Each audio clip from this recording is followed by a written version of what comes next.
Part 25. Treating the concubine, eliminating the wife, reborn. I refuse to marry the scumbag and marry the prince. Author, Gigi. Chapter 261. The staff member said, "If you can thrive in the court, your methods are certainly extraordinary." Chang Hung looked at Xie, who had not spoken until now. "Your Majesty, it seems that Zhang Ji has done us a favor? But I heard that in Shenjing, the prince was still at odds with him." The staff member said, "We can't draw conclusions prematurely. Breaking Yanliang Pass will also be of no benefit to the imperial court. Let's wait and see what Zhang Ji has in mind." Han Jiwo looked at Xie. "The top priority is to repel the Beirong as soon as possible. I discussed with Chang Hung all night last night, and there is a way that I can try." "But it doesn't matter," Xie said. Han Jiwo nodded and spread the map on the table. Xie rested his elbows on the armrests, rubbed his index finger on the bridge of his nose, and looked at the map thoughtfully. He did not interrupt Han Jiwo, and the audience debated the tactic endlessly. "My lord, what do you think?" Chang Hung asked. Xie took back his hand and sat upright. "I can give it a try, but there are some places I want to make changes." Xiao Chuan ran down the city wall at Yanliang Pass thousands of miles away, took the handkerchief from the soldier's hand and wiped his face. The handkerchief is still hot when you rub it on your face, but it cools too quickly in the wind. If you rub it on your neck, it will freeze you to the bone. Fortunately it's snowing. Xiao Chuan raised his arm, smelled it, and said to Shen Yu, "If we were to fight on a hot day, I could stink you to death just standing here." Shen Yu smiled. "When I was a kid, I wanted to follow my dad into the military camp. My dad said you have to try first to see if you can stand it. Then he threw me into the soldier's tent. The smell scared me right away." Shen Yu shook her head, feeling frightened even thinking about it. Xiao Chuan raised his hand and jumped onto the wooden fence nearby. "What happened next?"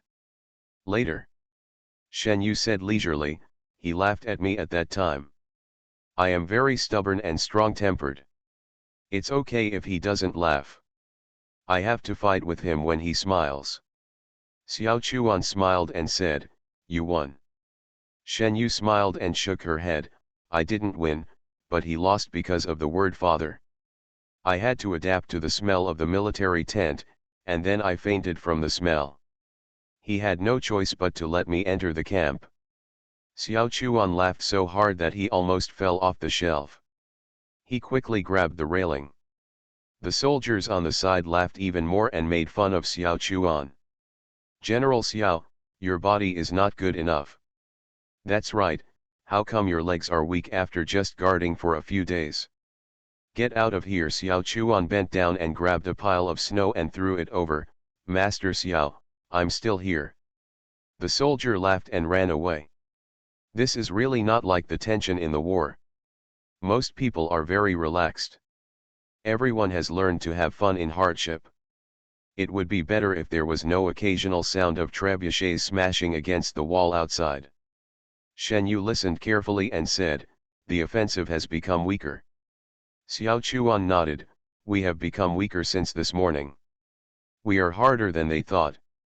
They are probably thinking about how to carry out the next attack, but it is better to take it slow. The prince was dragged to the battlefield in the north. We can only hold on." Shen Yu received a military report 2 days ago.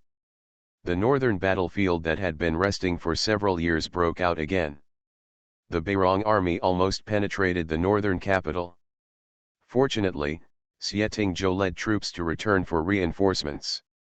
Shen Yu knew that Xie had made the most correct choice, but her burden was heavier and she had to fight for as long as possible. Xiao Chuan changed the subject. "Princess, what do you think Boda is planning? Is he taking a different approach?" The first thing Shenzhongan taught Shen Yu was not the art of war, but the acumen she should have as a general. The battlefield is changing rapidly, and every small change and decision will affect the entire situation. 11 Ju suddenly slowed down his offensive, and Shen Yu felt that there was something wrong here. I want to explore the Zhiyu camp tonight, Shen Yu said. No, Xiao Chuan immediately objected, you are the commander-in-chief and cannot put yourself in danger. If you think there is something wrong with this, then I will go. I am a scout myself. Shen Yu was still hesitating. Visiting the camp at night is an adventure for everyone. She doesn't want to push Xiao Chuan into danger, but his words do make sense. Her kung fu is stronger than Xiao Chuan's, but if she faces an army of 100,000, no matter how good her kung fu is, it will be in vain. Xiao Chuan had already made the decision for her, I will set off as soon as it gets dark, and I will definitely be back before midnight. Shen Yu thought for a moment, don't look too close. Come back after checking the situation. There is a tunnel dug on one side of the sheep and horse wall outside the city wall, which can accommodate one person. After nightfall, Xiao Chuan will lead 2 other scouts out of the tunnel. 11 Jews camp was located 4 miles away. Xiao Chuan and the scouts searched for a long time in the snowy night, but they had not yet reached 11 Jews camp. Commander, that's not right. We've already walked 4 miles, a scout said. The night was so cold that Xiao Chuan's fingers were numb. He gritted his teeth and said, they may have camped in another place. Let's explore another 2 miles. The few people continued to move forward and finally found 11 Jews camp in the lee of a small natural slope. Xiao Chuan was crawling in the snow. Fortunately, the snow had stopped and his line of sight was not blocked. From a high place, they could roughly see the entire Zhiyu camp. The number of their camp seems wrong, Xiao Chuan said, it is half less than what we visited before. Xiao Chuan made a gesture for communication between scouts. The scout grabbed Xiao Chuan and whispered, the princess told me not to get too close. I feel something is wrong. I have to figure out the situation. I will be out there and I will not be affected by your fate. If the princess is not here, I will be the best. After Xiao Chuan said this, he slowly walked towards the Zhiyu camp. The dark blue in the sky gradually faded, and a piece of fish belly white floated on the eastern horizon. Mao hour had arrived. Shen Yu stood on the city wall and looked to the west worriedly. Xiao Chuan and the scouts haven't come back yet. If she was exposed in the Zhiyu camp, the chance of coming back alive was extremely low, so she should go there herself. Time passed slowly, and the sky was completely bright. Shen Yu's heart sank firmly. Suddenly, a shout sounded from under the city wall. Princess! Mr. Xiao is back. Xiao Chuan was too tired to speak. He was helped into the meeting hall by the soldiers. He couldn't even sit on the chair and lay directly on the ground. Hearing the footsteps, Xiao Chuan turned his head and saw Shen Yu walking in. Princess Xiao Chuan wanted to get up. Lie down. Shen Yu entered the room and sat down. Call the military doctor over. It's okay, Xiao Chuan gasped and said, I'm just tired, not injured. What's the situation? Xiao Chuan sat up and said, Zhiyu changed the place to camp.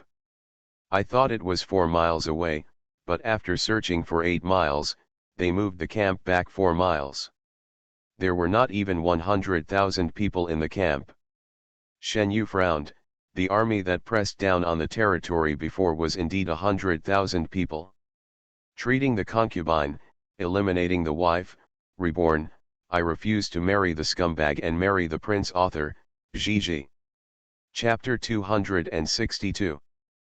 But they slowed down their offensive and then broke camp and retreated. Xiao Chuan said seriously, I made an estimate based on the camp tents and earthen stoves. They took away 60,000 people.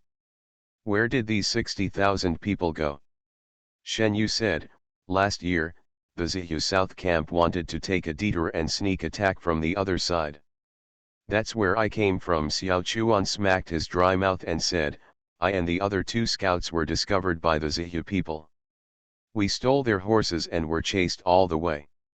There was one, my brother was also hit by an arrow, but his life is not in danger.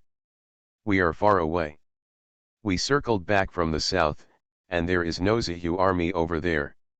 Shen Yu walked to the door and asked the soldiers to bring hot milk in. She said to Xiao Chuan, they fought very hard in the past few days and wanted to take the city down immediately, but they suddenly postponed their offensive. Xiao Chuan looked at Shen Yu and did not answer. He has been with Shen Yu for so long, and he thinks he is familiar with Shen Yu's habits. When Shen Yu was analyzing the situation, she was actually sorting things out herself. If there are only 40,000 people left, then we can fight, but what if they are luring the enemy? Or, they encountered some trouble in the rear, such as the baggage line couldn't keep up, or there was civil strife. I have to test it out, Shen Yu said. The word stopped abruptly, because the warning sound of drum beating sounded again outside. Xiao Chuan jumped up from the ground. You're here just in time. Shen Yu quickly put on her armor. I'll order a team of light cavalry to leave the city. If you can't return from the main gate, you can meet me at the south gate. Xiao Chuan said, yes. Shen Yu picked up her helmet and walked away quickly. The Qingyuan guards were chasing the Beirong soldiers, and their horses' hooves raised white mist in the snow. The Qingyuan guards changed their tactics and were no longer eager to win. They became extremely patient and started a small guerrilla force like the Beirong people. In fact, this is very passive for Beirong. Because Qingyuan guard was backed by Bailin Granary, and Beirong's baggage line was too long and could not afford such a long period of consumption. Xieting Zhou wanted to use the same method to kill them, Hu Yanchuo thought. Qingyuan guard finally gave up the pursuit, and the Beirong cavalry ran forward for a while. Stop, Hu Yanchuo ordered, rest. The Beirong soldiers stopped, and the deputy general rode beside Hu Yanchuo. Haha, Qingyuan guard was walked around like a dog by us. Hu Yanchuo's face no longer had the calmness he had when he met Xieting Zhou that day. In fact, the situation has not changed. They are still running and Qingyuan guard is chasing. However, once Xieting Zhou changes his tactics, Beirong will be at a disadvantage. Well, let's see who can't afford it. Hu Yanchuo took off his water bag and took a sip. Xieting Zhou is not going to Yanliang Pass anymore. He is ready to fight us to the death. He is really ruthless. The lieutenant general said, people in the Zhou dynasty will marry many wives. Xieting Zhou doesn't care at all. He can still marry again after he dies. Hu Yanchuo's eyes were full of worry. He glanced at the direction and said, we are going east. We will camp in the east tonight. Now you can send the falcon to send the message. Xieting Zhou's Triton is so powerful, the deputy general said, it broke 3 of our falcons. Fortunately, the Triton is injured and cannot patrol for early warning. The sky in the north belongs to our eagle. The falcons flew into the sky, and the Beirong soldiers advanced towards the east. Shen Yu led a group of light cavalry into the city. This time they lost more than a dozen soldiers, but the gains were considerable. Hey, Shen Yu got off the horse and shouted loudly, Xiao Chuan. Xiao Chuan ran over, the armor making a dull sound on his body. Princess, I saw it. Shen Yu was panting, if the Zihu people don't fight us head on, there must be no reinforcements behind them, and Boda is not here either. He must have left with his people. Xiao Chuan took Shen Yu's helmet and handed over the veil. Then we have to change our tactics. Shen Yu nodded and wiped the sweat from her head. I guess they encountered some problem at the rear, which forced Boda to retreat. Xiao Chuan said, Boda took away 60,000 people, so the problems they encountered in the rear are definitely not small. Shen Yu was very anxious, she desperately wanted to know the answer, because the situation changed so fast, and they seemed to have a glimmer of hope. Xiao Chuan was very happy, the current situation is the best for us, as long as we wait for Bailin to come. He changed the topic, I wonder when Qingyuan guard will be able to solve the battlefield in the north. We can't always count on reinforcements from Bailin, Shen Yu said, we must be prepared at any time without reinforcements. This is probably when Beirong is at its weakest. If we don't seize this opportunity, we will wait until Boda solves the problem in the rear.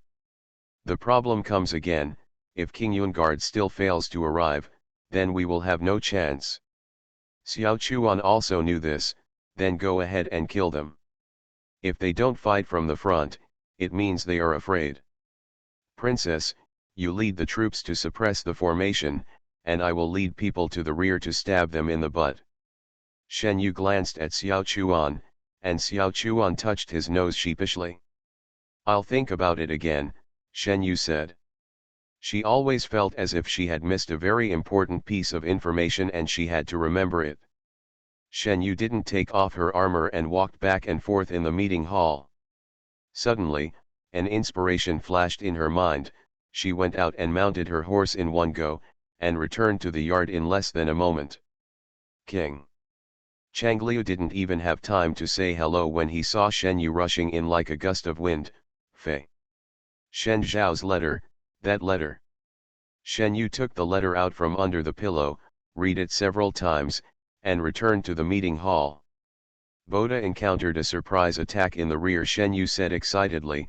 It's the Xiao family army from Chaihe. Xiao Chuan was still confused and didn't know where the princess came from such a guess. Shen Yu said quickly, there has been no news from Chaihe in the past few days. You and I both guessed wrong. They didn't receive any news from Chaihe, so Chaihe couldn't send reinforcements to them, so they cut off contact. But that's not the case. If my brother wanted to borrow troops, he would definitely come to Yanliang Pass if there were no troops to borrow.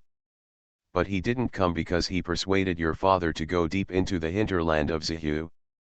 This is impossible, Xiao Chuan said. I know my dad best, he plays conservatively. There was a little excitement in Shen Yu's tone. I don't know how my brother convinced General Xiao, but I'm sure they must have gone deep. Boda evacuated 60,000 people, and the border could pose such a big threat to him. Apart from us, there is only Xiao Jiajin. But Xiao Chuan still had doubts. Why didn't General Shen tell you his plan in the letter? He told me a long time ago, Shen Yu said. I just realized it just now. Shen Zhao said in the letter, you and I are from the same family. My brother cannot go to Yanliang Pass. I will fight with 11 Zhu and fight them back to my hometown. I hope you can understand my brother's choice. He stated in the letter that he would not come, but he would fight them back to his hometown. Shen Zhao did exactly that, forcing Boda to send troops back for reinforcements. He hoped that Shen Yu would understand his choice because they were from the same family and were both taught by Shen Zhongan. He knew that she could judge his intentions in the situation and analyze the optimal tactics. Fight them back, Shen Yu said solemnly. We have to fight them back. You are listening to Novels at Bless Up channel. Wish you happiness and luck. Please subscribe to receive new novels. How do you feel about this novel? Please like and leave a comment. Treating the Concubine, Eliminating the Wife, Reborn, I Refuse to Marry the Scumbag and Marry the Prince. Author, Gigi. Chapter 263. It snowed again on the border, and dense torches were lit on the streets of Ganzhou City. The snowflakes were baked by the torches before they even got close. Many people who had not yet evacuated were still awake, lying on their windows watching the garrison rushing towards the city gate. The garrison is gathering troops, and tonight they will attack the Zihu camp at night. No one spoke, but each of them had blazing fire in their eyes. They had been suppressed and beaten for too long, and now it was finally time to fight back. The Zihu people are still sleeping. They encountered a surprise attack during the siege the day before and were disrupted by the opponent. Boda was away, and the remaining Zihu soldiers were led by their former deputy generals. None of them expected that the Zhou people would dare to come out of the city yesterday, and this wave of fighting was truly unexpected.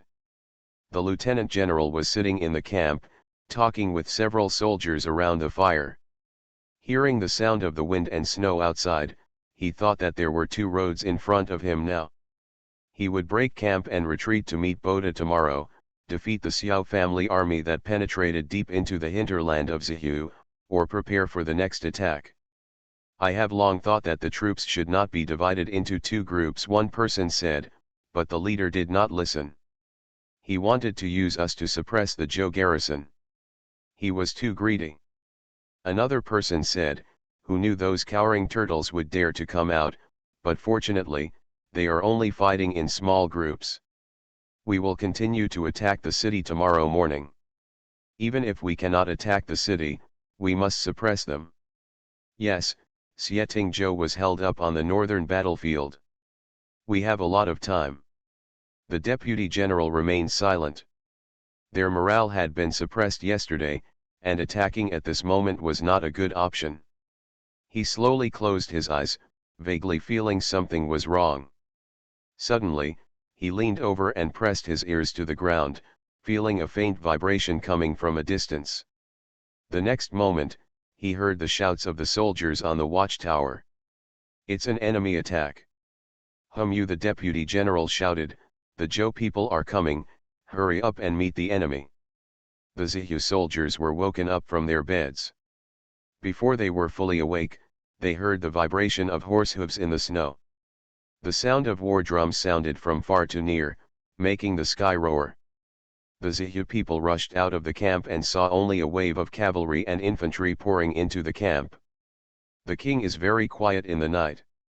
It hasn't snowed in the past 2 days, and the stone paths in the courtyard have been cleared. Kang was prostrate at Xietingzhu's feet, eyes half drooped, letting Baiyu stand on its back. Suddenly, Kang raised his head, propped up his front paws and stared at the door. After a while, a dog head squeezed in through the slightly open door. He stared at Kang for a while, then after confirming that it was safe, he walked over and sniffed around Xietingzhou. De Wang was still not used to the smell of war on Xietingzhou. This was the first time he smelled it. After confirming it, he obediently lay back at his feet. Xietingzhou lowered his eyes and glanced at De Wang, put Yi Jingshuang back into the scabbard of his sword, and threw away the cloth strip used to clean the sword in his hand. De Wang immediately ran out and picked it back up, wagging his tail crazily to please. Xietingzhou smiled, touched De Wang's head, got up and returned to the bedroom.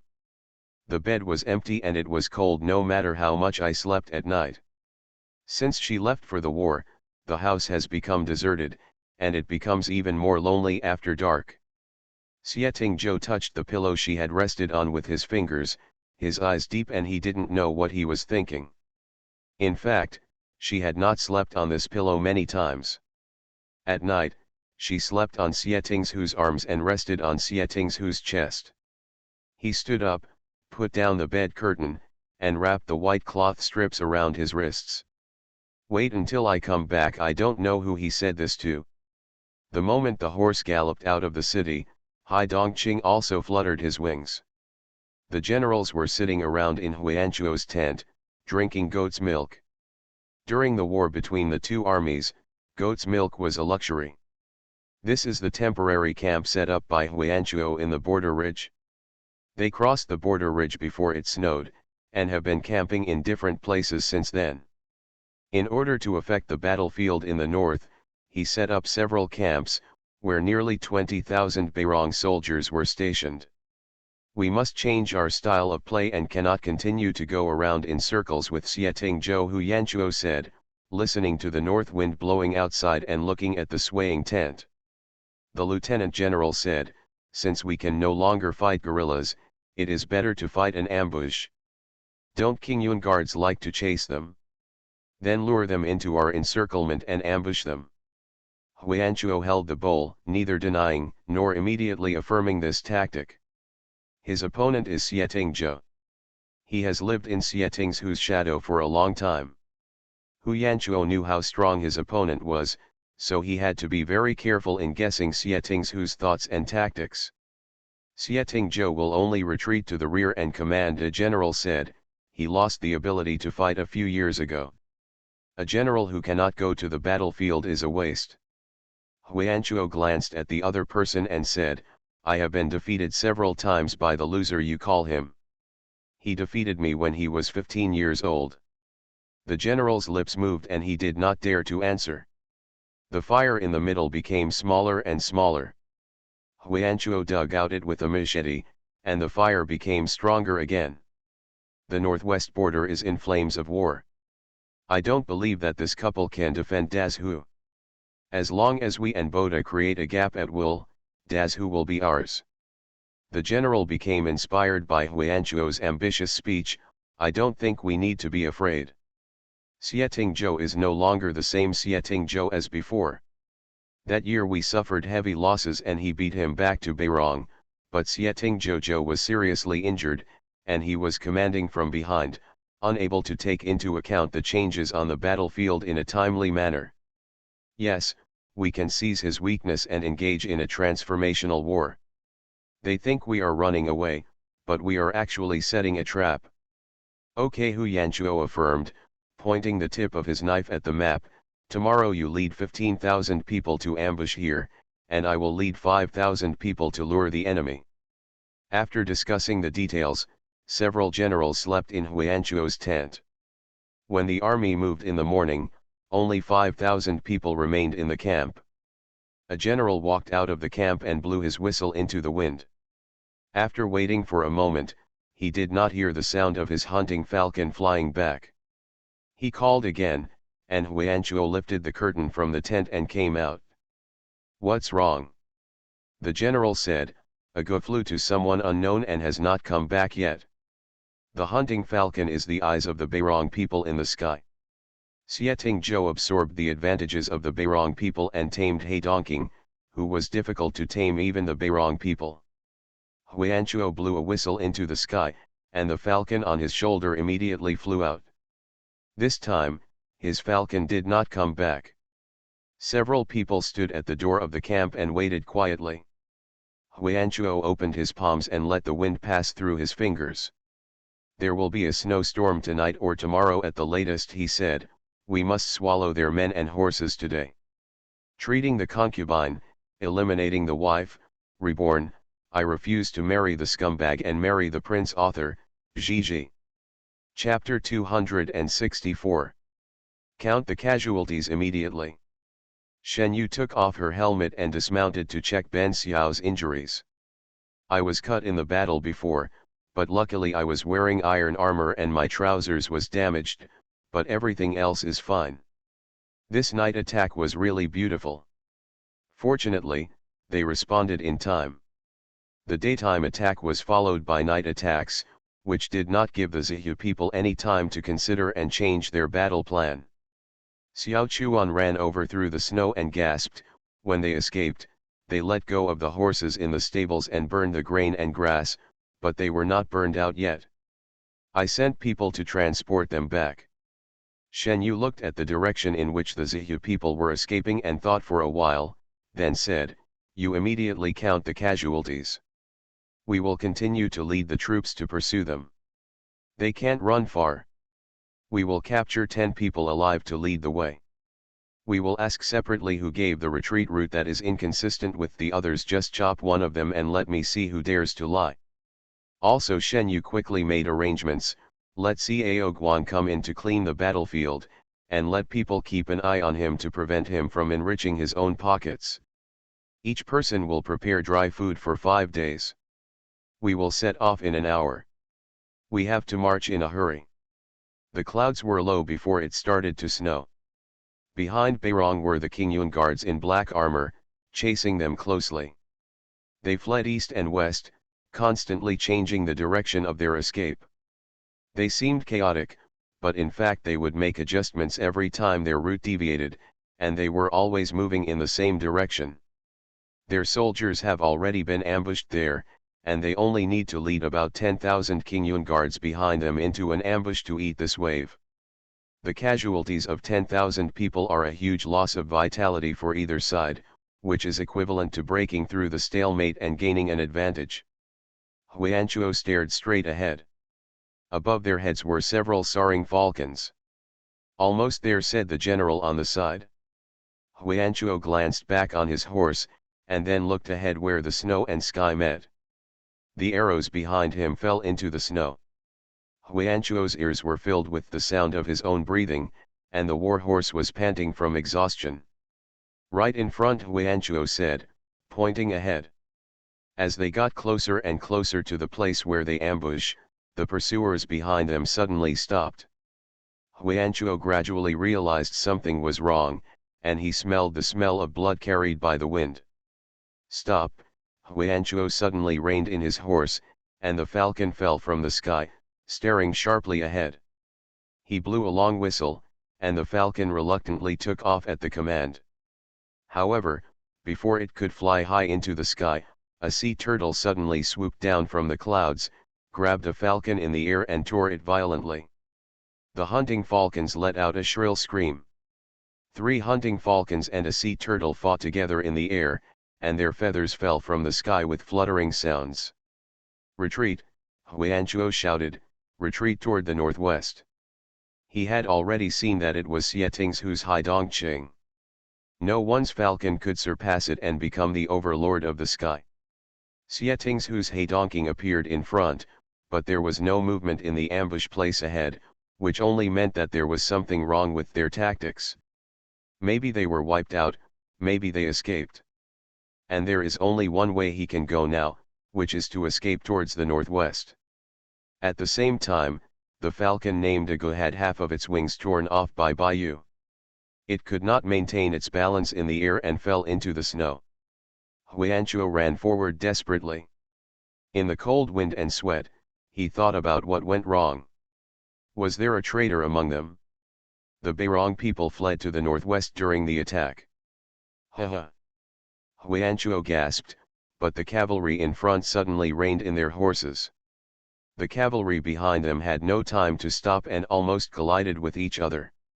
Xieting Zhou sat on the horse. He didn't look like he was here to fight. He was not wearing armor, his cuffs were neatly tied up, and the hem of his clothes and high bundled hair were blown by the wind. Behind him is King Yunwei, who is quiet, silent, and ready to go. When their eyes met, there seemed to be firelight flickering.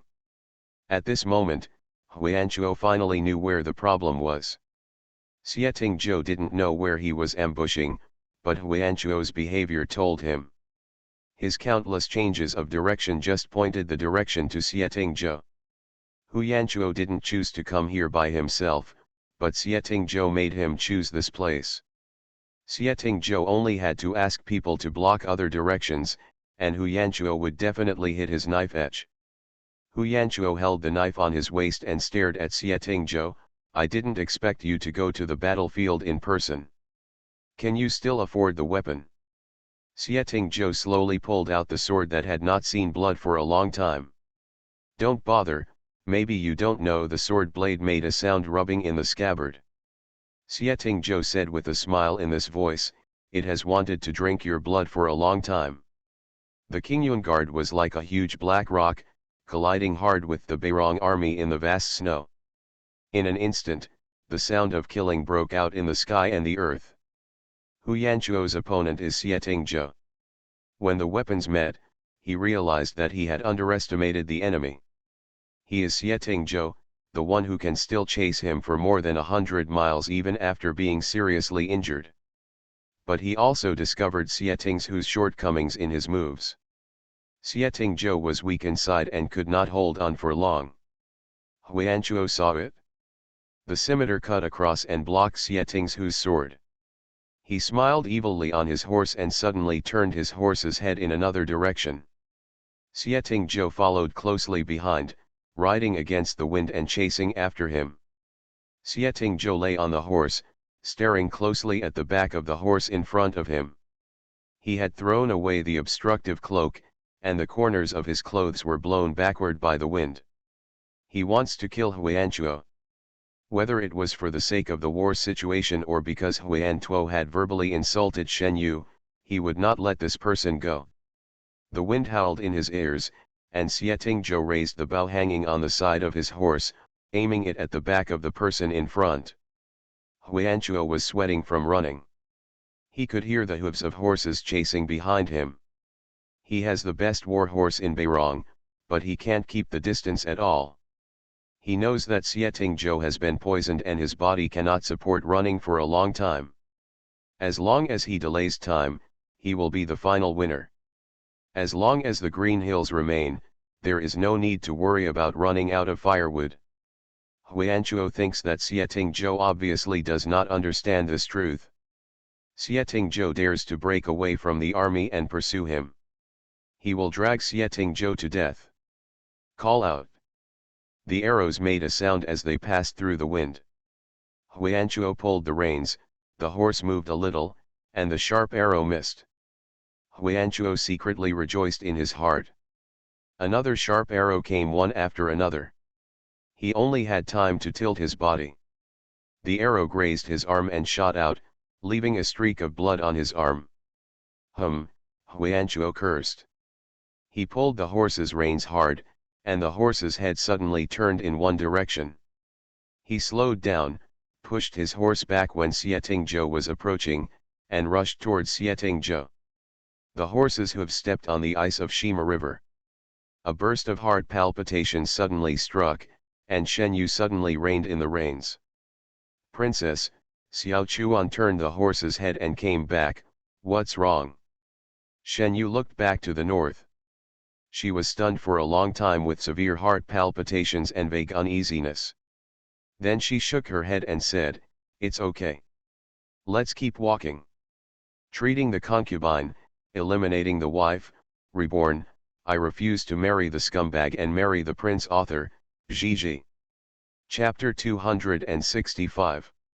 Xieting Zhou was thrown off his horse by Huiyanchuo and fell together on the snow. He used his legs to press against Huiyanchuo's body before landing, and pushed Huiyanchuo out while falling. Huiyanchuo rolled in the snow, reacted quickly, and subconsciously hooked the machete on the ground, but felt that the thing under the snow was harder than the soil. He put his fingers in the snow and looked around, already figuring out where he was. They actually ran onto the ice. Xieting Zhou had already stood up. Huiyanchuo stepped forward and rushed forward. The blade collided with the blade, and then separated quickly, followed by countless collisions. They are both masters, and they have roughly figured out each other's details during these exchanges. The cold wind carried the crackling sound of swords touching each other. Huiyanchuo was kicked in the chest and grabbed Xieting Zhou's leg when he fell. The snow was thick, so the fall didn't hurt. Xieting Zhou quickly rolled around in the snow and used the strength of his waist to stand up. Huiyanchuo knew why Xieting Zhou didn't wear armor. His strength was not what it once was, and his armor became a burden to him. If it were in the past, the kick Xieting Zhou gave him just now would have been enough for him. Huiyanchuo smiled with half-squinted eyes. "You can't kill me." Huiyanchuo said this, but he was not completely sure. After weakening, Xieting Zhou was still a prohibitive master. If Huiyanchuo wants to defeat him quickly, he needs to attack both physically and mentally. He needs to defeat Xieting Zhou's psychological defense and make him abandon his current composure. "Are you still worried?" Huiyanchuo smiled maliciously. "Isn't it a little too late? You can't save me if you go now." Huiyanchuo suddenly retreated, and Xieting Zhou's sword blade sliced through Huiyanchuo's face with a sound of wind, almost cutting off his nose. The next move followed. Huiyanchuo held Xieting Zhou's sword, and he could feel Xieting Zhou's strong killing intent. Xieting Zhou's eyes were filled with coldness, and he said word by word, "You talk too much." Bang! The swords collided and separated, and they had a conversation while seeing each other's moves. Huiyanchuo gritted his teeth as he exerted force. "I'll kill you first. If you're lucky, maybe Boda will give me your wife." Xieting Zhou didn't answer him, but instead showed a creepy smile while fighting. Huiyanchuo felt a chill running down his spine. He felt that Xieting Zhou might have gone crazy, but he was so calm when he made moves. Huiyanchuo continued, "Xieting Zhou, you must admit that you are no longer the same person as before." Xieting Zhou opened his blade, and was startled by the sound of wind-like sound breaking through the air. "Neither are you," Xieting Zhou said contemptuously. "In the past, You only used a knife and never used your mouth to attack. Hu Yanchuo smiled ferociously and bumped into him. His strength was stronger than Xie Tinghu's, and he wanted to suppress Xie Tinghu's strength. The two bumped into each other and heard each other's rapid breathing from the close distance. Xie Tingzhou knew that his strength was not as good as Hu Yanchuo's, but he did not retreat. Instead, he took advantage of Hu Yanchuo's unpreparedness and suddenly exerted force while he was slightly releasing his strength. Hu Yanchuo's scimitar scraped against Yi Jingshuang's blade and slid away, making a harsh sound. Hu Yanchuo pulled out the dagger from his waist in this short period of time. The smile on his face became even more ferocious, with a sense of pleasure before victory. Xie Tingzhou took a step back and glanced sideways at the arm that was cut open by the dagger. It was so cold that the pain came very slowly. But Hu Yanchuo once again underestimated Xie Tingzhou. During Hu Yanchuo's brief relaxation, Xie Tingzhou once again raised his sword and faced him, recovering the loss he had just suffered. When the two were close, Hu Yanchuo was hit on the cheekbone by an elbow from Xie Tingzhou. The smell of blood was already in Xie Tingzhu's throat, and he couldn't delay it any longer. He swallowed the blood in his throat and moved faster than before. Hu Yanchuo is a wolf, they are a symbol of ferocity, cruelty, greed, and evil. And Xie Tingzhou is an eagle, free, brave, passionate, and ruthless enough to never give up until he achieves his goal. As for Xie Tingzhu's cruelty, he wanted to use it to take Hu Yanchuo's head. The clouds were lowering lower, and the wind was carrying the news that a blizzard was coming. Once a blizzard comes, they will lose their direction in the covered roads and endless snow. Han Jiwo galloped on the battlefield, his eyes constantly searching for Xie Tingzhu's figure on the chaotic battlefield. They had been fighting guerrillas with the Beirong people in the past few days, and it seemed that they were being led by the Beirong. In fact, they had already explored the situation on the northern battlefield while running around. The Beirong people would not take them to their own camp when walking them in a circle.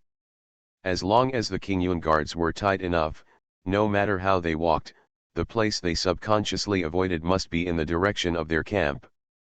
Han Jiwo was in charge of the Beirong people in the northeast. In fact, the war started much earlier than Hu Yanchuo knew.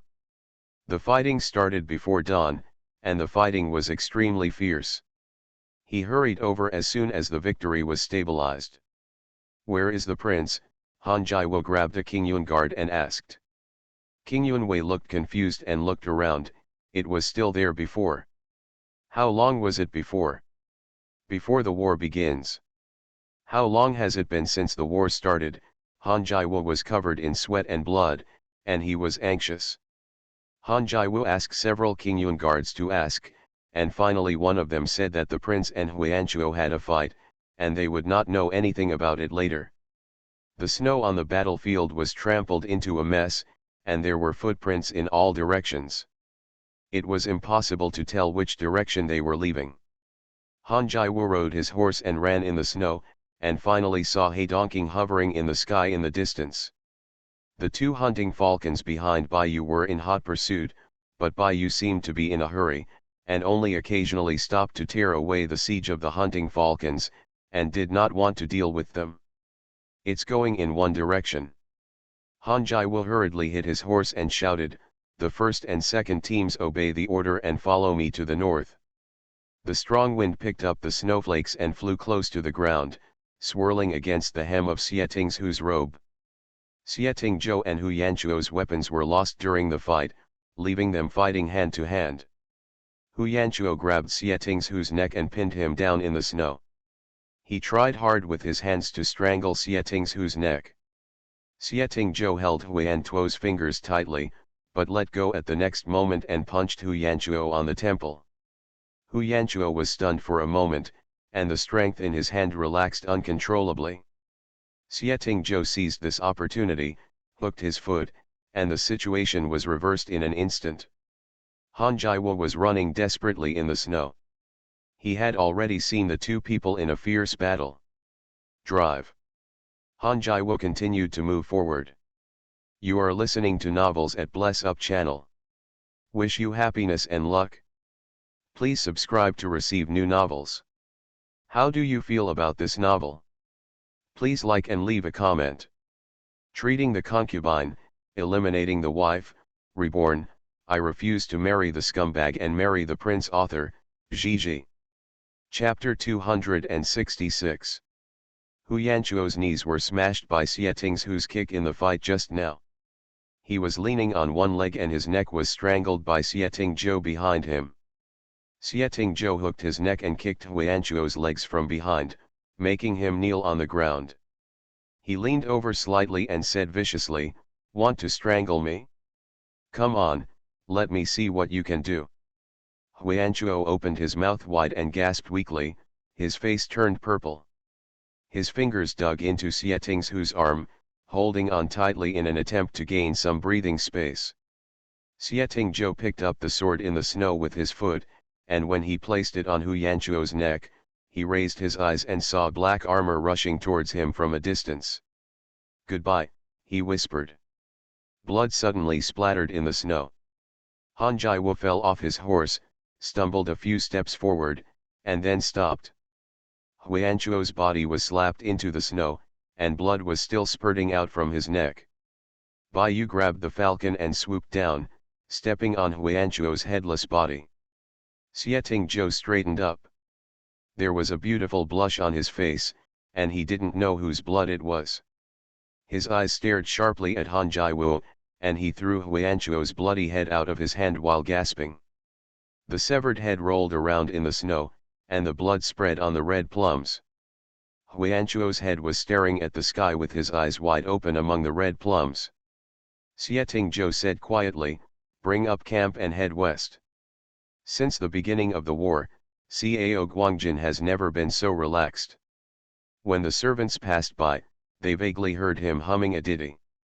"Sir," the officer was panting, running as if he was going to die. Cao Guangjin was humming a song while carrying the birdcage, and was almost frightened out of the cage by the shout. "Why are you so surprised?" The Yamen servant held up his legs and gasped desperately, "City gate, city gate." Fighting again, Cao Guangjin suddenly stood up, his tone changed. "No," the Yamen servant waved his hand hurriedly, Balin, someone is coming." When Cao Guangjin heard this, he was immediately excited, "The prince is here, where is he?" "No, North Gate," said the Yamen servant. "Is it Baimen or Balin?" Cao Guangjin was anxious. The officer said, "It's the people from Balin who are at the North Gate." Cao Guangjin kicked someone and walked out quickly. He tripped when he went out. When he arrived at the North Gate, King Yunguard's elite cavalry had not yet entered the city. Cao Guangjin's fat body shouted before he even got off the sedan, "Hurry, open the door and let people in." The city gate was wide open, and 2,000 elite King Yunguards were standing on their horses, surrounded by darkness. It looked like they were in strict military discipline. Cao Guangjin hurriedly greeted him, "General, I am the prefect of Ganzhou. May I ask where the prince is now? I can go and greet you personally." 11 Feng dismounted and said, "Your Majesty is in Balin to coordinate the northern battlefield. I am here to pick up the princess on your orders." 11 Feng showed off his credentials. Cao Guangjin just stretched out his hand to take it, but Zifeng had already retracted his hand and hung the badge back on his waist. "Where is the princess now?" Cao Guangjin rubbed his hands, "Princess, she." "Brother Feng." 11 Feng only saw a figure who was as fast as lightning and rushed towards him. He jumped straight into 11 Feng's arms and hugged his waist without letting go. Cao Guangjin looked slightly embarrassed. 11 Feng picked up Chang Liu's collar and pulled Chang Liu away, "Where is the princess? I want to see the princess." Chang Liu's eyes were red, "The princess is gone, she led the troops to the territory of the Zihu people." "What?" Zifeng was shocked, "When did it happen?" "It's been 2 days," Chang Liu said, "the princess asked me to stay here and keep an eye on him." Chang Liu pointed at Cao Guangjin, who was on the side. Cao Guangjin was even more embarrassed now. Cao Guangjin knew Shen Yu's intention of keeping Changliu and Sixi behind. He watched him and refused to let him run away.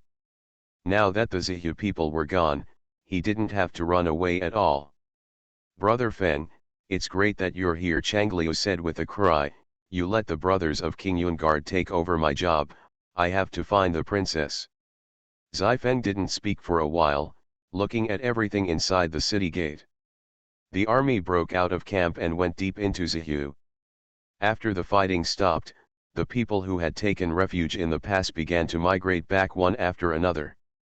The people spontaneously assisted the remaining garrison in repairing the city wall. Everything seemed so orderly. King Yungard settled in the city and temporarily took over the task of city defense. Changliu couldn't explain the development of the war, but luckily Sixi was smart. After the princess discovered the changes in the Zihu army, she launched an attack on the remaining Zihu soldiers. During the attack, she discovered the shortcomings of the Zihu and thought this was an excellent opportunity. "So, what's the disadvantage?" Feng interrupted Sixi. Sixi said, "I also heard what the princess said. I apologize if I didn't explain it clearly. The princess said that the Zihu army is like a pack of wolves, and Boda is the alpha wolf. When they unite under the leadership of the alpha wolf, their combat power will be doubled, which is their advantage and disadvantage. Once the wolf is lost, the remaining soldiers will be like scattered sand." 11 Feng was silent. "Then it's similar to Beirong. They are a nation that believes in wolves." Si-11 nodded. "Princess and General Xiao are." "Wait, Changliu, show me what you have memorized." Changliu took out what he had written down. Shen Yu had told many things before leaving. He was afraid of forgetting, so he wrote them all down on paper. The paper was so messy that it took him a long time to find a few pages. "These are the two." Feng took it, glanced at it twice and threw it on his chest. "What's so messy about this? People who are not smart enough can't understand it." Changliu handed the paper to Sixi unconvinced. "He can understand it." Sixi turned the paper several times before finding the right direction. He smiled apologetically at Changliu, frowned and looked at it for a long time before finally understanding. After Boda left with his troops, the morale of the Zihu soldiers was greatly reduced. The princess asked General Xiao to lead the forward attack, while she led the right-wing attack. I can't explain the tactics clearly. In short, the Zihu retreated. Yet Changliu nodded vigorously. They didn't expect that the princess would dare to attack. They didn't even have time to break camp. They ran away directly after the fight. In the past few days, Cao Guangjin was still organizing people to move things to the Zihu camp. "The Zihu people, when I left, I burned the food and grass but didn't finish it." Feng frowned. "Don't chase the poor enemy. Since we have repelled them, why do we still go deeper?" Si-11 said, "The princess said that Boda withdrew her troops because the Xiao family army entered the hinterland of Zihu. If the princess did not go, General Shen and the Xiao family army would be trapped to death." The wind was pacing back and forth in the room, making Changliu's eyes dazzled. "Did the princess leave any other words?" Changliu nodded and explained Shen Yu's arrangements to Feng one by one. Feng looked thoughtfully in the direction of Zihu's territory. "This battle is not going to be easy. Warm reminder, if you find that clicking the next page will force you to jump to other websites, please use the chapter error or contact us at the bottom to inform us. We will handle it as soon as possible.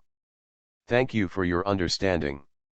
Treating the concubine, eliminating the wife, Reborn, I refuse to marry the scumbag and marry the prince. Author, Gigi. Chapter 267. Really hard to beat. Heavy snowfall, the hinterland of Zihu. The right time, the right place, and the right people have eliminated two things, leaving only harmony. Shen Yu rode her horse and ran ahead. When she turned around, she saw that the Zihu people were getting closer. "Drive!" Ben Xiao was urged to look straight ahead.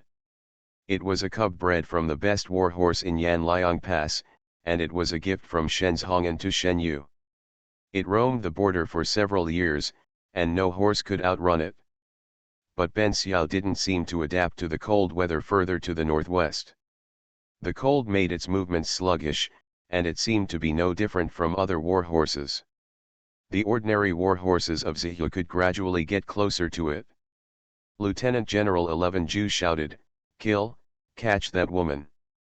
It's best to live or die." Shen Yu ran wildly in the snow with more than 1,000 people, followed by the pursuing Zihu soldiers. "Damn it!" Zihu soldiers shouted, "how dare you come to sneak attack, don't let them go back alive."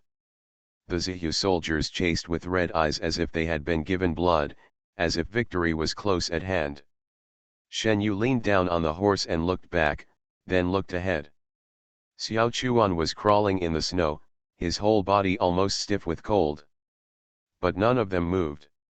There was a thin layer of white air sticking to the ground, which was the breath of the densely packed soldiers crawling in the snow. The sound of horse hooves became more and more intense. Xiao Chuan clenched the knife in his hand, and veins bulged in the palm of his hand that was resting on the ground. Shen Yu laughed on the horse and suddenly raised her hand to make a gesture. The people who had just been running around suddenly became extremely unified, and the team neatly split into two halves from the middle, running in different directions. The deputy general caught up with him, and the thought "this is a trap" flashed through his mind for a very brief time, but he was soon carried away by the rising blood. "Rise!" A shout came from nowhere. The people ambush in the snow suddenly rose up, and the thin blade installed on the horse tripping rope instantly rolled off the legs of the Zihu war horse.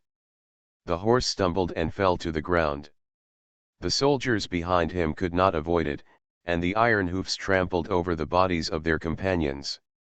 "Kill!" Xiao Chuan slashed with his sword, and the blood splashed onto his armor. This group of Zihu people have been running since they evacuated Yanliang Pass. Once they meet up, they will become Boda's help. Shen Yu would not allow this to happen and must annihilate this group of people before they could join together. Their unfamiliarity with the terrain of Zihu will affect the transportation of baggage, so Shen Yu will not fight the Zihu in a long-term battle. What they want to fight is a quick attack. She and Xiao Chuan discussed this for a long time and finally decided to lure the enemy. But it was not easy to induce a group of fleeing soldiers. Shen Yu walked around the snow-covered grassland for a day, creating the illusion that they were separated from the army and lost in the snow. For Lieutenant General 11 Ju, this was too tempting. He led his troops and escaped from the front line. It was not easy to explain to Boda. This was an opportunity given to him by God. As long as he can capture or kill Shen Yu, he will become a hero of the Western Ju. In the end, Lieutenant General 11 Ju was unable to escape this temptation, which led him into a pit. The lieutenant was stunned, and there was no sound in his ears for a long time. It was not until the sounds of killing around him flooded into his ears again that he raised the knife in a panic and gave the order. "Back off! Back off! It's a trap!" How could Shen Yu give him a chance to retreat? She had already led someone to block him on the way back. She chopped off the arm of a Zihu man, and from a distance on her horse saw Xiao Chuan getting ready to kill. 11 Ju dog. Xiao Chuan pulled out the knife from 11 Ju Ren's body and said excitedly, "You know how powerful your grandpa and I are. The wind and snow are coming, and the world is vast. This is a cold wave coming from the north." On the official road from north to west, a carriage was moving slowly. The doors and windows were tightly covered, as if not a breath of wind could get in. The carriage was surrounded by guards riding on horses and wearing raincoats. The road in the snow was not easy, but no one wanted to stop. Chang Hung pulled the horse's reins closer to the carriage and shouted softly, for fear of disturbing the people in the carriage. "Dr. Yu, Dr. Yu." The carriage door opened, and then the people inside lifted the curtain and came out, then covered the door tightly. "How is the prince?" Chang Hung asked quickly. Dr. Yu braved the wind and snow, and the guards on the side quickly held up an umbrella for him. The prince's fever persists, and the remaining poison attacks his heart, which is very dangerous, Dru said. Chang Hong's eyes were so anxious that his eyes were red. It's all my fault. I was not alert. Seeing that the prince was doing everything as usual, I thought there was no problem. I should have persuaded the prince in Balin to prevent him from heading west. Dr. Yu shook his head. I can't help it. The prince was worried about the safety of the princess, so he didn't eat or sleep well when he was in Beijing. He didn't let me take his pulse when he came back from the battlefield that day. I guess that he knew there was something wrong with his body. Xie Zhou insisted on killing Huanchuo even after chasing for dozens of miles that day, because once Beirong's alpha wolf died, the wolves would become scattered before they elected a new alpha wolf. This is what Xie Zhou wants. Huanchuo died. Before his death, Beirong had been severely wounded by Qingyun guards. Xie Zhou left 30,000 soldiers for Hanjiwu, plus more than 10,000 soldiers from Shen Yu's new army camp to clean up the remnants of the Beirong soldiers, which also gave the new army camp a chance to exercise. Xie Zhou seemed to have set off with his troops in good condition, but he fell off his horse not far after leaving the royal capital, and fell ill after that. The body that had been nourished for several years had fought to the death twice in this year alone. Dr. Yu could only shake his head while treating. Chang Hong said, Zifeng and Changliu are not around. The prince sent them all to the princess. He lacks someone to take care of him. There's no need to worry about that, Dr. Yu said. As long as I'm guarding the prince, it won't be a problem for the guards to come in and take turns. After Dr. Yu finished speaking, he looked at Chang Hong and pointed under his eyes. What's wrong? Dr. Yu. Chang Hong didn't respond. Dr. Yu said, General Chang, please don't be impatient. There is no use crying at this moment. Chang Hong touched his face and sure enough he felt a hand of water. He is the handsomest and strongest man in Balin in the eyes of the old prince, and he is also the man who loves to shed tears the most. What I am? Chang Hong tried his best to find an excuse.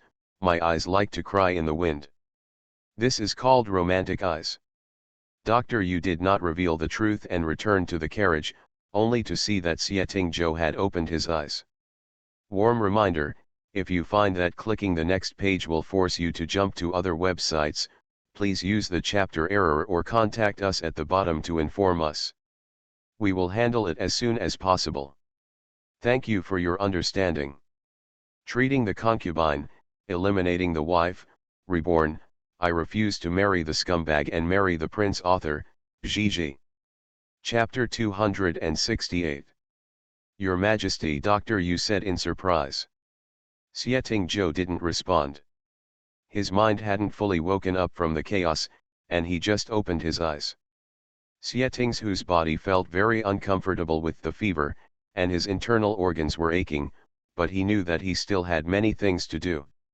Dr. Yu rubbed his fingertips to warm them up, then placed them on Xie Zhou's wrist and concentrated on diagnosing the pulse. Xie Zhou's eyes finally moved. He blinked, stared at the top of the carriage and opened his mouth, but did not make any sound. Dr. Yu said, My lord, please don't worry. I vomited many times after taking medicine before. I may have hurt my throat. Why don't you drink some water first? Xie Zhou drank water, calmed down for a moment, and asked in a hoarse voice, What is this place? Dr. Yu hurriedly said, We have left Balin and arrived in Shuazhu. Xie Zhou was stunned for a moment and tried to get up but failed. Your Majesty, don't move, Dru advised. Your Majesty's illness this time is more dangerous than ever before. Your Majesty has been in a coma for 5 days. 5 days. Xie Zhou murmured again, breathing faster. 5 days is too long and can drastically change the battle situation along the northwest coast. Dr. Yu was worried that he would get angry and hurriedly explained, The army has been on the way for a long time. This time, the old prince personally led the troops first, saying that he would pick up the princess for you. We don't have to worry in the rear. The prince must take good care of himself on the road. Otherwise the princess will probably blame us when she sees her. Dr. Yu knew that it would be useless to mention anyone now, but it would be most effective to mention the princess. The majestic king of the north, among the thousands of troops, still has an unchanging expression, but he is henpecked. Xieting Zhou remembered Shen Yu's fierce expression before leaving. He was stabbed twice in the fight with Huanchuo, and the remaining poison spread. If she knew about it, she would probably lose her temper. More importantly, Xieting Zhou was afraid of seeing her cry. Dr. Yu saw that Xieting Zhou's expression had relaxed, so he struck while the iron was hot. We are recovering while walking. The princess must be tired from being busy with the war these days. When we arrive at Yanliang Pass, the princess will also need someone to take care of her. The prince should recover early. The body is. How is the battle at Yanliang Pass going? Xieting Zhou asked weakly. Dr. Yu said, the princess has won another battle. I asked General Chang to tell the prince about the specific situation. The prince drank the medicine first. This time Xieting Zhou's condition deteriorated really violently. Indeed, as Dru said, it was more dangerous than any time before. There was a time when the medicine couldn't be fed in. Even if it was fed in, it would vomit out within a short time. Dr. Yu had no choice but to keep feeding and vomiting, swallowing every bit he could. Several times when the fever was at its worst, Dru was worried that he would not wake up. It stands to reason that with Xieting Zhou's pulse condition, he would definitely not wake up at this moment. He must have relied on his strong willpower to try to wake himself up. This is not a good thing. Xieting Zhou's body needs to get sufficient rest. Xieting Zhou drank the medicine and did not lie down. Instead, he leaned on the pillow and tried his best to suppress the nausea and vomiting in his throat. Dr. Yu went out to call Chang Hung. Chang Hung took off his raincoat before entering the carriage to avoid bringing in the cold air. The carriage suddenly seemed crowded. Chang Hung knelt and sat beside the low couch. Dr. Yu said that the prince needs to rest, so I will briefly report to the prince the battle situation on both sides. Let's talk about Yanliang Pass first. The Zihu battle suffered great losses, and there was turmoil within the Zihu. Boda he led his troops back and left others to continue attacking the city. The princess seized the opportunity to counter-attack and won the battle again. Xieting Zhou's eyes were clouded and he said softly, "What next?" Then Chang Hung subconsciously glanced at Dr. Yu and continued, "Xifeng has reached the border. I can change the princess to have a rest. When the old prince arrives at Yanliang Pass, everything will be solved." Chang Hung was afraid that Xieting Zhou would ask about the situation at Yanliang Pass, so he changed the subject in a hurry. Oh, and there was also an urgent delivery from Balin. Ji Wu fought with the remaining Beirong people. Huanchuo's death caused their vitality to be severely damaged. More than 40,000 people fled towards Beirong. Ji Wu there was no pursuit. Xieting Zhou closed his eyes and said, "Not pursuing is the right choice." Others, "There is nothing else," Chang Hung said. "In short, everything goes well and the princess is safe. The prince just needs to take good care of himself and wait to see the princess." Xieting Zhou was really tired, but he just forced himself to listen, and then fell into sleep again as soon as his heart relaxed. Chang Hung left the carriage, and the guard handed him the raincoat, which he took and put on the horse. "Why is General Chang so hot?" Dr. Yu asked. "Is it because he is feeling unwell?" "I feel unwell." Chang Hung rubbed his chest, glanced at the carriage and said, "I didn't reveal my secret just now, did I?" Dr. Yu shook his head. Chang Hung sighed, "What should I do? I have never lied to the prince, and this first lie is such a big lie. If the prince finds out, he will have to skin me. It would be great if the prince could really get up and skin you." Chang Hung said, "Dr. Yu, what you said is wrong. Can you hope that I will do something better? Doctor, you took shelter from the wind, I hope that the prince will get well soon. Alas, this matter cannot be taken lightly. If the prince knows that the princess has gone deep into Zihu, I'm afraid he will get angry.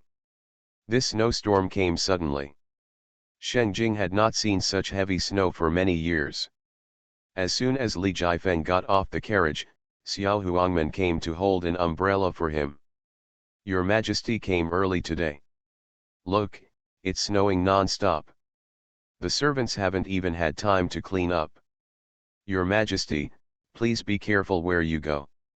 Li Jifeng walked forward expressionlessly, his deerskin boots squeaking in the snow. How's your brother? Xiao Huangman smiled broadly. It is said that auspicious snow heralds a good harvest. When your Majesty got up in the morning, he heard that it was snowing so hard. He was very happy. He even used an extra half bowl of porridge, and then took some medicine. Li Jifeng nodded. You have served me well, I will reward you. This is what slaves should do. How dare a slave ask for a reward from the prince? Li Jifeng did not answer and entered the Suanhui hall. Your Majesty, King Yan has arrived. The maid bowed and stepped away, holding up the copper basin. Li Jifeng glanced briefly and saw a lot of black blood on the handkerchief in the basin. After being poisoned, Li Zhaonian's health deteriorated and he was extremely afraid of the cold. Several charcoal stoves were erected in the palace. Li Jifeng took off his cloak and sat down next to Li Zhaonian.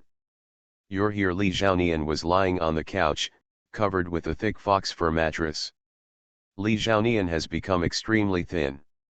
Although he was not elegant in the past, he was still fresh and handsome. Now his cheeks and eye sockets are deeply sunken. Li Jifeng looked at his deteriorating body and didn't know what to say. What some people pursue throughout their lives is this position that Li Zhaonian disdains. Sitting in this position is like walking on the tip of a knife. This place is not suitable for Li Zhaonian. Li Jifeng came to his senses and asked, Brother Huang, how do you feel today?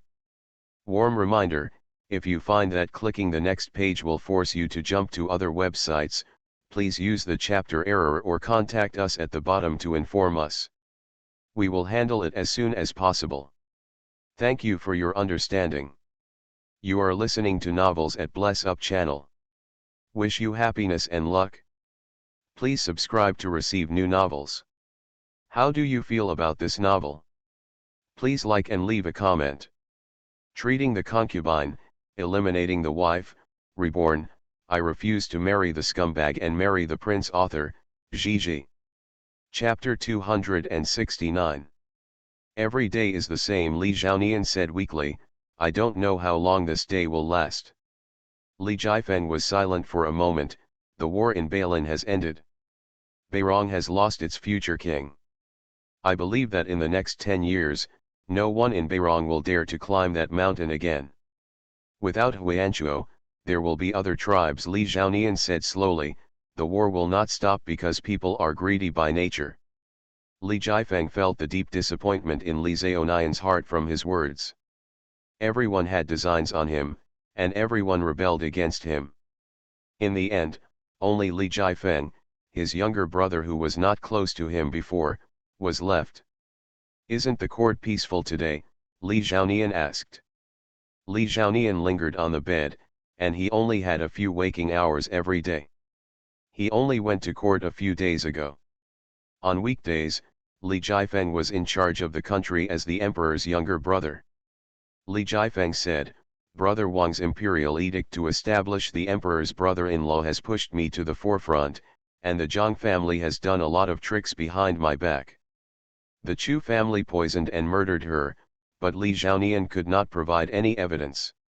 The Chu family poisoned Li Zhaonian in order to promote his infant Li Zhaonian's legitimate son to the throne, but they never thought that an edict issued by Li Zhaonian after he woke up completely shattered their plan. They won't stop there. The best way is for Li Jifeng to die. Li Jifeng has been assassinated several times in these days. The most dangerous one was when the assassin almost put a knife on his neck. If it weren't for his kung fu, maybe Zhang would have been killed. It worked. Ge is getting old, Li Zhaonian said. Fortunately Zhang Ji stepped up and stabilized the situation. Li Jifeng feared for his robe. Zhang Ji has some tricks, but his influence in the court is far less than that of Zhang Ji Lao, and he is still struggling now.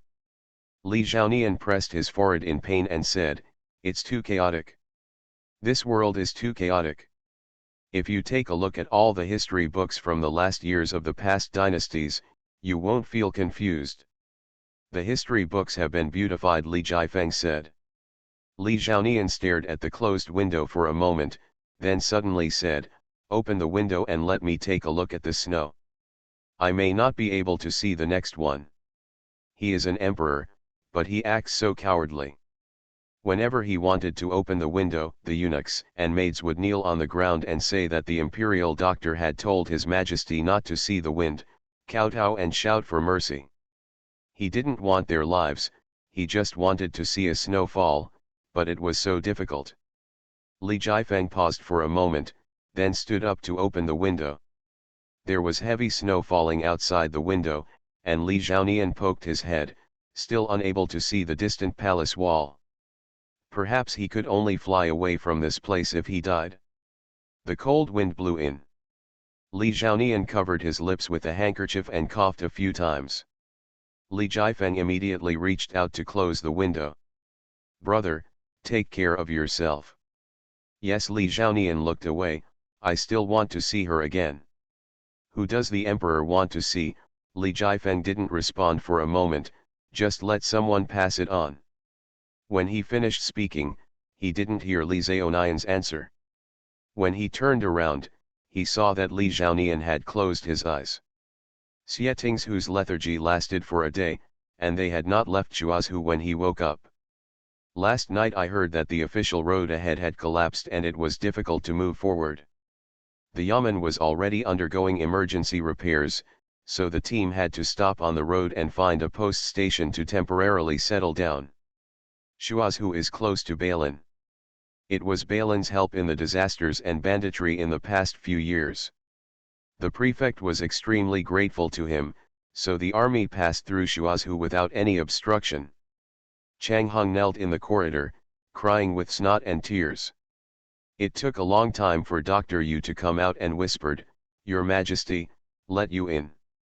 Chang Hung nodded, then I will tell the truth."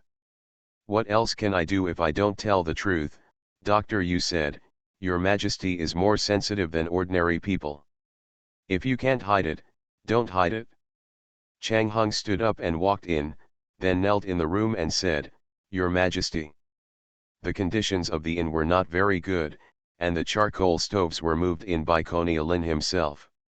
Xieting Zhou didn't speak for a long time, lying half on the bed, holding Mrs. Tang in his hand. The veins on the back of his cold white hands were obvious. "Say it." "Yes." Chang Hung wiped his face, "but the prince must not be angry. Regarding the battle at Yanliang Pass, I did not lie in the previous part. The princess won the battle during the counterattack.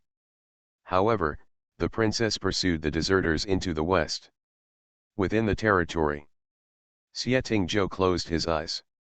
When he woke up yesterday, he was not conscious yet. When he heard that Shen Yu was fine, he went to sleep peacefully. But when I woke up again and recalled Chang Hung's words, I could easily analyze what was wrong. Chang Hung refused to admit it when he was called before. Xieting Zhou was so anxious that he almost pushed him over. "How many days ago did she chase the remaining soldiers?" Xieting Zhou asked. "Judging from the urgent delivery received, it has been." Chang Hung was a little afraid to look at Xieting Zhou's face. "It has been more than 10 days. Chang Hung immediately added, "Now that the official road is blocked, maybe the princess has returned to Yanliang Pass, but the urgent delivery cannot come in. Besides, the old prince has already led the troops, so the princess will be fine." After saying that, he started crying again. "Your Majesty, punish me no matter what. I lied because I was afraid that your Majesty would be anxious." Xieting Zhou was bored and speechless, and waved his hand, "Get up. I can't afford it, Chang Hung said. You want me to help you? Chang Hung stood up suddenly, wanting to make up for his mistake. Your Majesty, I'll send someone to see how the official tunnel is being dug. A head count is taking place in the camp. Shen Yu and Xiao Chuan attacked from front to back and dispersed 11 Jews pursuers, getting angry at being beaten in the city. 11 Jews suffered a lot of casualties, and the remaining remnant soldiers fled in all directions. Shen Yu did not let the pursuers go, but led her men directly to Huanglong and captured the Shari Song camp where 11 Jew camped. There was a lot of noise outside the tent. Xiao Chuan sniffed. Why is the smell of this Zihu people's territory so strong? It's so unpleasant. Shen Yu asked, is it smelling worse than the military tent in the summer? That's not true. Xiao Chuan picked up the bowl and took a sip of hot milk, then immediately squirted into Chuan. But, why is this stuff so tangy? Oh my god, is it bad? Why do people in Zihu like to drink this stuff? Shen Yu picked up the bowl and smelled it. She was not used to the smell, so she put the bowl aside. This time they defeated the elite and occupied the Zihu camp. This made Xiao Chuan very excited. Just use their Zihu food to feed our soldiers and horses. Boda will be so angry. No, Shen Yu said, let's rest here for a day and set off tomorrow. Why? Xiao Chuan was startled. Are you going to return the camp that you finally defeated like this? Shen Yu said, I inspected their camp before. The Great Zhou looked down on the barren land of Zihu, so they never thought that anyone would step into the hinterland of Zihu. It would be useless to defeat this camp. The defense was not good. We can't stay here for a long time, otherwise we will be very passive if Boda leads troops here. Treating the concubine, eliminating the wife, Reborn, I refuse to marry the scumbag and marry the prince author, Gigi. Chapter 270. The war must be fought. Xiao Chuan said, Boda will either go to fight the Xiao family army, or he will turn around and fight us. Shen Yu glanced at the furnishings in the tent and said, I'm afraid the fighting has started in the front, but Boda is in the middle, preventing the news from getting out or getting in. Our military reports can only be sent back to Yanliang Pass, and then send it to Hezhu via Yanliangwan and then pass it on. It's quite complicated to say, mainly because if you go around like this, the time will have to be pushed back a few days. Time on the battlefield is crucial in an instant, let alone a few days. Although the Shari Song camp that was captured this time cannot be left behind, there are still other gains. Shen Yu spread out the map of Zihu on the floor and looked at it for a while. Xiao Chuan was also watching. He crossed his fingers on the map one by one. This is the place we passed by, so we rule out that Boda and Xiao Jiajin will appear here. Shen Yu nodded. The Xiao family army must have its back to Chaihe River to ensure that the baggage line in the rear is unobstructed. Boda must have thought of this, so their battle line should be here. She pointed at several places. Xiao Chuan crossed out a few more places and narrowed the scope. It's impossible to go to these places. They are too deep to retreat. Tisk, but there is still a big place. Where are they? Shen Yu stared at the map and thought for a while, then turned her head and called out, bring in some Zihu prisoners. The soldiers outside responded, and within a moment, 7 or 8 Zihu prisoners were brought in, with their arms tied behind their backs. The soldier kicked the prisoners in the legs, causing them to kneel on the ground. You son of a bitch from Zhou, Ba. You only know how to conspire, and you have the ability to fight us head on. Say something back. Shen Yu stood up and walked over. I don't even understand the principle of a soldier never getting tired of deception. He just rushes forward blindly. The same goes for animals. The Zihu prisoners were still shouting, you, I'm Ba. Before the final note could be finished, Xiao Chuan slapped a scabbard on his mouth, knocking out 2 teeth, and his instantly swollen mouth was filled with blood. Xiao Chuan wiped the scabbard on the man's shoulder in disgust and said, this is our Princess Balin. Keep your mouth clean. If you don't know how to speak well, don't say anything. Let's find someone else, you. He reached out and clicked one. The Zihu prisoner who was named raised his neck and said, I. Xiao Chuan shook the scabbard gently and said, speak carefully. The man suddenly took a deep breath and said, I would rather die than surrender. Oh, Xiao Chuan said carelessly, since you want to die so much, drag him out and kill him with a knife. We don't torture prisoners, and we focus on being able to respond to every request. Shen Yu almost laughed. The Zihu prisoners were immediately dragged out, still kicking their legs and howling. The shouts outside suddenly stopped, and the Zihu prisoners in the tent shrank in unison as they looked at each other. Who else wants to die?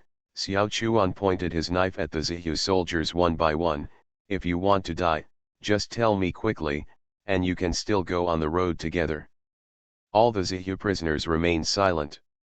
That's right, Xiao Chuan sat on the horse, I will respond to your requests, and you will respond to my requests.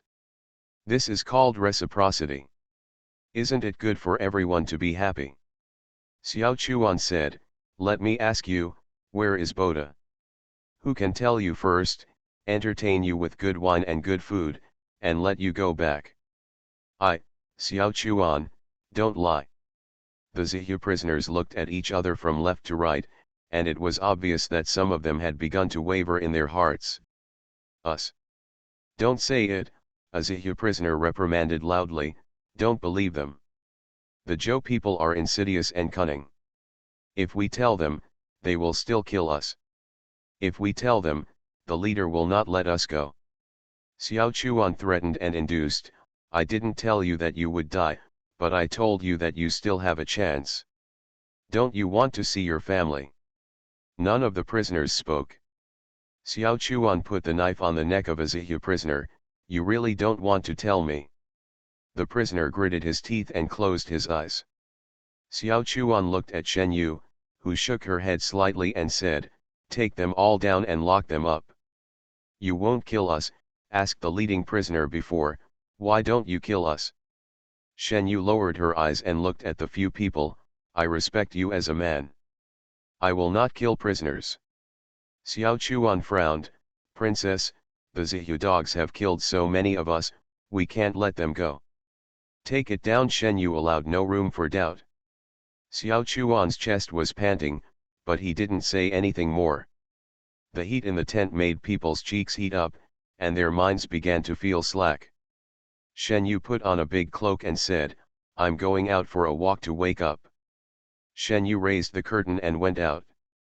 Xiao Chuan pushed the knife at his waist half an inch away with his thumb and then took it back. He repeated this process several times and finally couldn't help but leave the tent and chase after her. Princess. Shen Yu looked back in the snow, what's the matter? Xiao Chuan said, if we don't kill these people and keep them, they will only waste food. Shen Yu didn't answer and just said, we must withdraw our troops. Why? Xiao Chuan raised his voice, why did you suddenly withdraw your troops? Shen Yu walked slowly on the snow, the Zihu people don't speak. We don't have a guide. If we continue deeper, we will lose our way in the snow. It's too risky. But we have already fought here and occupied the Shari Song camp. Xiao Chuan became more and more excited as he spoke, we have won several games in a row. It is when the morale of the soldiers is greatly increased that we should take advantage of the victory and pursue the victory. Shen Yu stopped and looked at Xiao Chuan, and her tone became serious, fighting does not only rely on morale, but the right time and place, the right people, and we are missing two. God has blessed us until now. Luck cannot always be on our side. Xiao Chuan refused, we have never fought so deeply. Now Boda is attacked from both sides. We cannot give up this opportunity in vain. You are brave and foolish, Shen Yu said sternly, have you ever thought that if the subsequent baggage line cannot keep up, the best result we can get to this point is already? Xiao Chuan, but. There is no but. Shen Yu looked at him, we can't defend Shari Song. Once the news that we captured Shari Song reaches Boda, if Boda retreats, it will pose a huge threat to us. We must tomorrow break camp and return to Yanliang Pass. I don't accept it, Xiao Chuan said loudly, the princess insists on going her own way. This will miss a great opportunity. Not convinced? Then wait until you become the commander-in-chief. Shen Yu left without looking back. Xiao Chuan stared at her back for a while, then suddenly took off the knife and threw it on the ground. He lay down in the snow, looked up to the sky and cursed hum.